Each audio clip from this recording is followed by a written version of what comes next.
আসসালামু আলাইকুম প্রিয় বন্ধুগণ। আপনারা নিশ্চয়ই জানেন যে সম্প্রতি ইসরায়েল ও ইরানের মধ্যে যে সংঘাত সেটি থেমেছে, কিন্তু ইরান ও ইসরায়েলের সেই সংঘাত বন্ধ থাকা সত্ত্বেও মধ্যপ্রাচ্যের একটি সংকীর্ণ জলপথ নিয়ে মাথা ব্যথা থামেনি। সংখ্যা রয়েই গেছে, বিশেষ করে হরমুজ প্রণালী নিয়ে।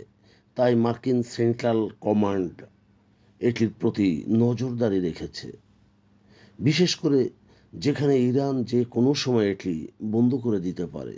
আর এই আন্তর্জাতিক জলপথ বন্ধ হলে কৌশলগতভাবে উল্লেখযোগ্য প্রভাব পড়বে বলেছেন মার্কিন সেন্টাকমের মার্কিন অ্যাডমিরাল ব্র্যাড কুপার। হরমুজ প্রণালী ওমান উপসাগরকে পারস্য উপসাগরের সাথে সংযুক্ত করে এবং বিশ্বব্যাপী তেল বাণিজ্যের মূল চাবিকাঠি। 2024 সালেও 20 মিলিয়নেরও বেশি ব্যারেল তেল এই হরমুজ প্রণালী দিয়ে চলাচল করেছে। হরমুজ প্রণালী যথেষ্ট গভীর ও প্রশস্ত, যা দিয়ে পৃথিবীর বৃহত্তম তেল ট্যাঙ্কারগুলি পরিচালনা করতে পারে। এটি আবার তেল চুরির অন্যতম স্থানও বটে। ইরান হরমুজ প্রণালী বন্ধ করলে সেটি সম্ভবত মাইন ব্যবহার করেই এটি বন্ধ করতে পারে। যদিও তা পুনরুদ্ধার করা সম্ভব, তাতে করে কয়েক মাস সময় লাগতে পারে। ইরানের হাজার হাজার সমুদ্র খনি রয়েছে এবং এটি একটি খুব মোটামুটি সংকীর্ণ এলাকা।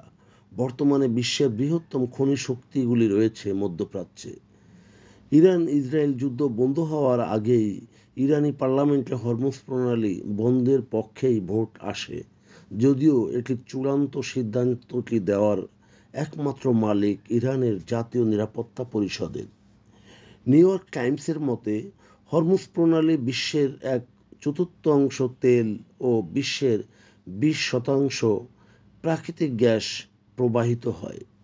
ইরান প্রণালী খনন করলেই আমেরিকানরা সম্ভবত পাম্পে উচ্চ মূল্য দেখতে পাবে। অন্যদিকে এশীয় দেশগুলি, যারা বেশিরভাগ জ্বালানি গ্রহণ করে, তারাও এর প্রভাবে প্রভাবিত হবে। আটলান্টিক কাউন্সিলের মতে, ইরানের কাছে 5,000 থেকে 6,000 পর্যন্ত নৌ মাইন রয়েছে।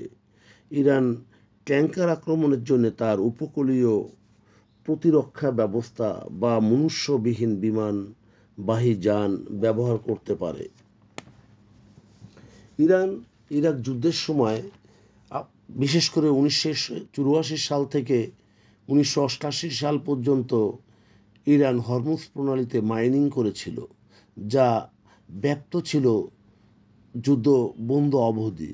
সেই 1987 সালে লাইবেরিয়ার পতাকাবাহী প্রিমরোজে ও সোভিয়েত রাশিয়ার মার্শাল চুইকভে আঘাত করেছিল। 1988 সালে মার্কিন ফ্রিগেট ইউএসএস ম্যানুয়েল বি রবার্টসকেও একটি মাইন আঘাত করেছিল।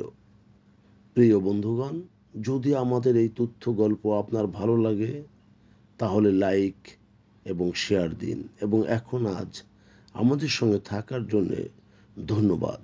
আমাদের ফলো দিন এবং সাবস্ক্রাইব করুন।